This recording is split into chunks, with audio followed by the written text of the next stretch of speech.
C'est parti pour la deuxième mi-temps du Clubhouse. Avec moi toujours ma coéquipière Marie Morgan et notre invité de la semaine, Eric Sirk, entraîneur de l'AS Sarreguemines Luth.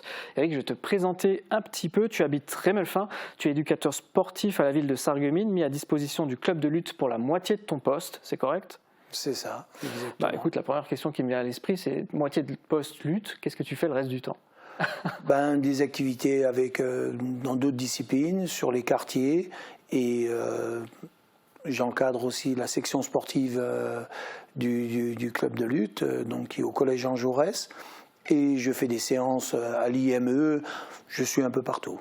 Mais du coup, tu restes toujours dans le domaine de la lutte, tu bascules pas sur d'autres sports à ce moment-là ou... Si, je fais aussi d'autres activités. Justement, quand il y a les petites vacances, on fait des sorties avec les jeunes, on fait un peu de toute activité avec mes collègues. Alors, tu es clairement un pilier de l'AS Sarreguemines Luth. Depuis quand tu entraînes le club ? Tu arrives à le dater ? Oh là là, ça fait longtemps, ça fait dans les années 2000, déjà même avant. Le club de lutte était à un moment où il était au plus mal. Et voilà, donc on a reconstruit une équipe et on a réussi à remonter l'ensemble des effectifs et des résultats. Comment toi t'es tombé là-dedans, la lutte ? Qu'est-ce qui te plaît dans ce sport ? Ça a toujours été, déjà en étant gamin, de toujours se chamailler, se bagarrer, voilà, dans la récréation ou au quartier ou un peu partout. Donc ça a toujours été. T'es celui qui brutalisait les autres ou qui se faisait brutaliser ou... Non, j'étais toujours à vouloir plutôt aider et à défendre certains, voilà. Ok. Dis-moi, est-ce que tu as déjà entraîné l'équipe de France ? Non, jamais. J'ai jamais eu l'occasion. J'ai accompagné sur différentes compétitions. Dernièrement, justement, j'étais au Championnat du Monde là, à Belgrade, où j'ai accompagné justement un athlète du club qui est réfugié et qui lutte sous la bannière de l'UWW. C'est quelque chose qui t'a déjà traversé l'esprit ? Tu as envie d'entraîner l'équipe de France si on te le propose ou... Non, plus aujourd'hui. Ça ne m'intéresse pas vraiment. Et étant donné que le club de lutte est quand même à un certain niveau, je préfère rester là et aider plutôt au niveau local. D'accord. On l'évoquait tout à l'heure, ce week-end, c'était la première journée des championnats de France par équipe. Sarreguemines évolue en première division. Le club est d'ailleurs tenant du titre. Pour la première journée, le match avait lieu à l'extérieur, un derby face à Mézières-les-Messes. Avant de revenir sur la rencontre, j'aimerais expliquer rapidement comment ça fonctionne pour les personnes qui ne connaissent pas forcément la lutte. Il y a donc 6 catégories de poids, allant de 62 à plus de 94 kg, dans 2 disciplines, la lutte libre et gréco-romaine. En gréco-romaine, la différence, c'est qu'on utilise uniquement la partie supérieure du corps. Je parle sous ton contrôle, si j'ai des bêtises, tu me corriges. En tout, ça fait 12 duels et chaque duel remporté rapporte 1 point à l'équipe. Le plus grand écart possible du score, c'est donc 12-0. C'est ça ? Exactement. Alors, on peut remporter un duel de plusieurs manières. Il y a par disqualification de l'adversaire, il y a le tombé, les points, la supériorité technique qu'on appelle aussi grande supériorité. Est-ce que tu peux nous expliquer la différence entre ces différents types de victoires ? Tomber, c'est à partir du moment où on met l'adversaire avec les épaules collées au tapis pendant plus de 3 secondes. Donc ça s'appelle une victoire par tombée. Une victoire par grande supériorité, c'est quand on lutte avec l'adversaire et qu'il y a une différence de 10 points en lutte libre entre les deux, ou de 8 points en lutte gréco-romaine. Donc tu parles de points, mais c'est des points qu'on marque en faisant des prises, c'est ça ? Exactement, c'est quand on fait des actions. Donc chaque action amène un certain nombre de points. Une action qui démarre de debout et où l'adversaire se retrouve avec les épaules orientées vers le tapis, c'est 4 points. Si on amène un adversaire et qu'on fait un passage arrière, qu'on l'immobilise, on a 2 points, et des retournements au sol, c'est 2 points. Et les points dont on parle, c'est uniquement durant les duels, donc c'est à chaque fois sur chaque rencontre individuelle, en fait. Exactement, donc c'est pour justement départager les deux lutteurs. Donc si je gagne avec plus de 10 points d'écart, je gagne par grande supériorité, et encore c'est 8 points, ça dépend du type de lutte, c'est ce que tu as dit, et sinon je gagne au point, en fait, tout simplement. Exactement. Et j'ai vu, on va le voir tout à l'heure, justement, on va montrer la feuille de match avec tous les détails de ce qui s'est passé ce week-end. Il y a aussi une colonne sur cette feuille de match où il y a écrit points de classement. Qu'est-ce que c'est que ça ? Donc c'est les points FILA, c'est les points justement qui départagent en cas d'égalité ou c'est un peu comme les points de goal average qu'on peut retrouver dans d'autres disciplines. D'accord, donc c'est pour faire la différence en cas d'égalité de Exactement. points. Ouais. Alors on le voit sur la feuille de match, vous avez perdu le derby 7-5, c'était 4-2 pour l'Olympique Mézières à la mi-temps, puis 4-4 en début de seconde période. Mézières reprend ensuite l'avantage 7-4 et Sarreguemines remporte le dernier duel en lutte libre, plus de 94 kilos pour finir à 7-5. La saison dernière c'était l'inverse, vous les aviez battus 7-5 à domicile. Qu'est-ce qui s'est passé ? Un excès de confiance et je le voyais déjà avant la rencontre où chacun pensait déjà qu'on allait gagner en faisant nos calculs. On se disait voilà, on va gagner là et on est passé à côté, un manque de concentration et certains lutteurs qui sont passés à côté de leur objectif. Ils sont venus avec la grosse tête du coup, est-ce qu'on peut le dire, ou venus déjà en gagnant d'avance ou pas ? Je ne veux pas dire avec la grosse tête, puisqu'on est quand même des personnes assez humbles. C'est plutôt un excès de confiance, vraiment, où les gars ne se sont pas préparés vraiment à ce combat. Est-ce que l'effectif a beaucoup bougé dans l'équipe depuis l'année dernière ? Nous, on a surtout les plus jeunes qui rentrent dans l'effectif. Là, nous avons quand même 3 jeunes qui étaient de l'école de lutte et qui sont rentrés dans l'effectif. Et on a aligné 3 jeunes. Et donc, c'est une grande satisfaction parce que c'est vraiment beau de voir ces gamins qui ont poussé au club et qui se retrouvent aujourd'hui dans l'élite. À l'instant, on parlait donc de 12 duels, mais sur la feuille de match, on a vu que tu as fait jouer 9 lutteurs différents parce que certains, en fait, ils évoluent dans plusieurs catégories.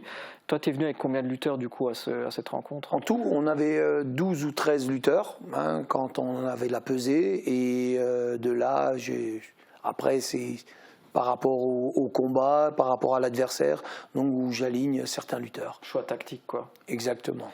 Et du coup, dans cet effectif, on parle uniquement de Sarregueminois. Je crois que j'ai vu, il y a des renforts aussi, non ? On a un lutteur qui nous renforce, c'est un lutteur étranger. Justement, c'est pour amener un plus et pour justement que ce lutteur-là nous amène des victoires.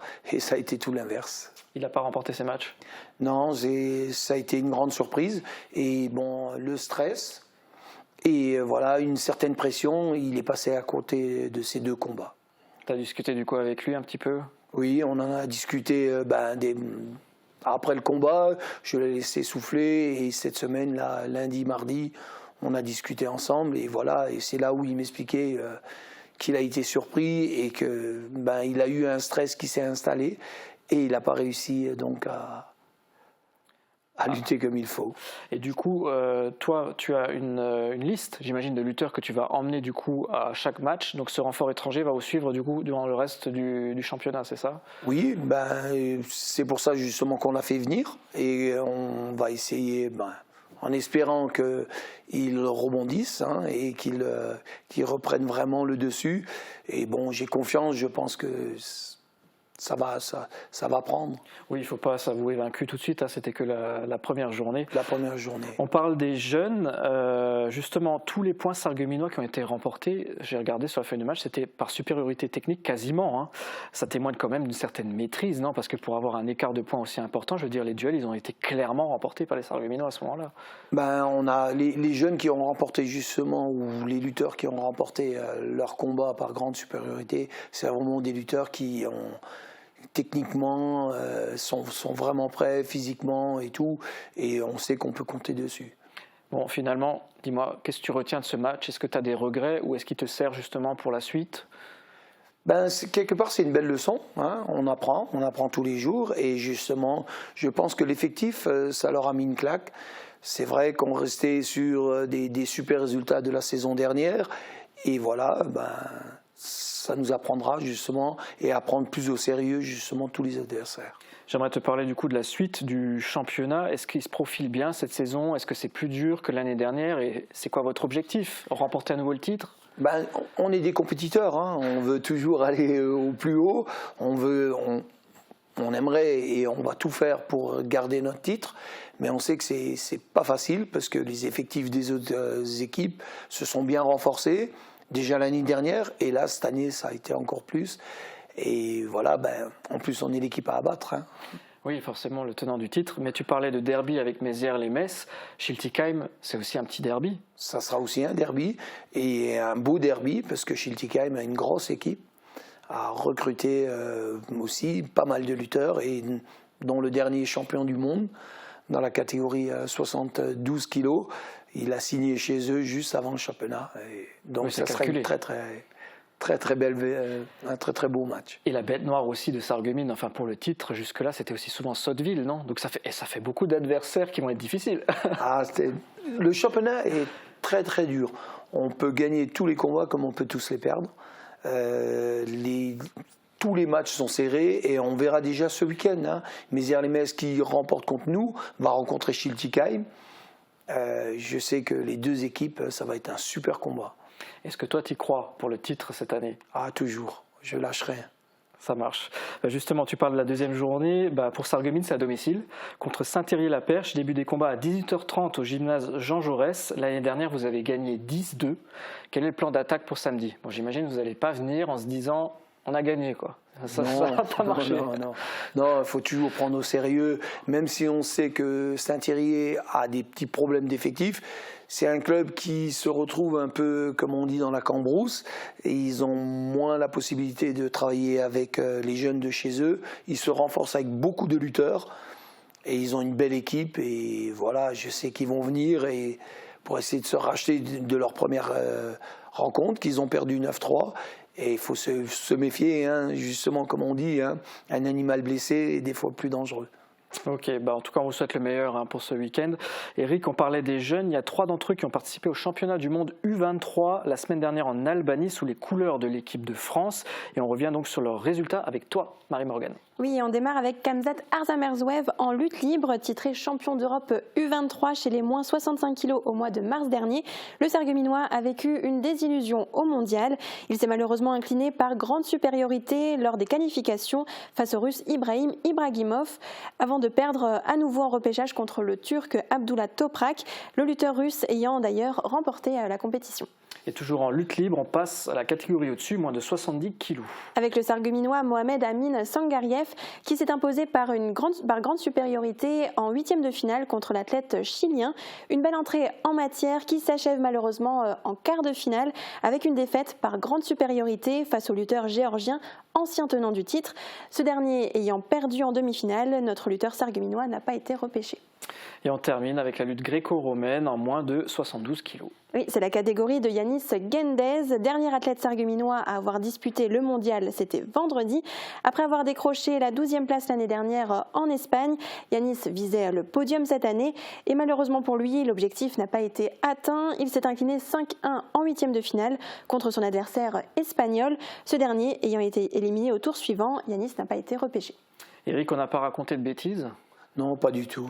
Alors, il n'y a pas de médaille qui rentre à la maison, mais bon, ça fait partie du sport. À ce niveau de compétition, on n'a pas vraiment le droit à l'erreur. Quand on le raconte comme ça, en donnant les résultats, on a l'impression que c'est une hécatombe. Est-ce que toi, tu veux faire un commentaire sur ce qui s'est passé? C'est pas une hécatombe, c'est un championnat qui est très relevé, hein, et c'est pour les jeunes de moins de 23 ans. Malheureusement, nous avons Kamzat et Yanis qui sont partis sur cette compétition avec des blessures. Ils ont quand même tenté la chose, hein, ils ont essayé, et malheureusement, à ce niveau-là, si tu ne viens pas à 100%, c'est pratiquement impossible de passer. J'ai des regrets pour Zangariev, parce qu'il a bien démarré la compétition. Après, il rencontre justement le champion du monde qui était en titre, et il perd lourdement. Et en discutant encore hier soir avec lui, il me dit j'ai pas osé. Il me dit j'ai lutté avec un frein à main et en fin de compte je regrette parce que je suis sûr il y avait moyen de passer. Et bon, le Géorgien s'est fait surprendre justement en demi-finale, et ce qui lui a empêché justement d'être repêché. Ok, de toute façon c'est partie remise, hein. Je pense qu'il y aura d'autres compétitions. Oui, c'est des jeunes qui ont de l'avenir devant eux, et je pense que pour justement Los Angeles, on a 3, voire même plusieurs jeunes qui seront dans les effectifs et qui joueront c'est quand la carte. C'est dans 4 ans. Hein. D'abord, il y a Paris, où certains vont jouer leur carte. Tu parlais des JO, ok. Moi, je sais que tu parlais d'une autre compétition. Non, des JO. Et c'est vraiment l'objectif de tout athlète, hein, dans toutes les disciplines. Participer aux Jeux, c'est quand même quelque chose qui est magnifique. Tu parles de Los Angeles, c'est déjà foutu pour Paris, pourquoi tu dis ça ou... Non, pas du tout, mais bon, comme eux, ils sont quand même plus jeunes, je pense qu'au fond de leur tête, il y a aussi les Jeux justement de Los Angeles. D'accord. Alors tu as déclaré récemment dans la presse, dans les lignes de Républicain Lorrain, je reprends tes mots, on a réussi une très très grande saison qui restera dans les annales du club, c'est en parlant de la saison passée. Est-ce que le club a atteint aujourd'hui un cap qui sera dur à retrouver, un changement de génération? Est-ce que tu penses que vous n'arriverez pas à renouveler ce qui a été fait par le passé en disant ça? Non, pas du tout. Voilà, nous, on a fait une très très grande saison, c'est vrai, c'est une des plus belles du club, hein, que ce soit au niveau international et au niveau national. Avec les effectifs qu'on a, avec tous ces jeunes qui n'arrêtent pas de progresser, je pense que des saisons comme ça, on en fera au fur et à mesure et on en fera encore. C'est un peu ta politique, non, dans ton travail, tu te parlais de l'école de lutte, c'est-à-dire les former déjà dès le plus jeune âge, les voir progresser et après arriver à ce stade justement.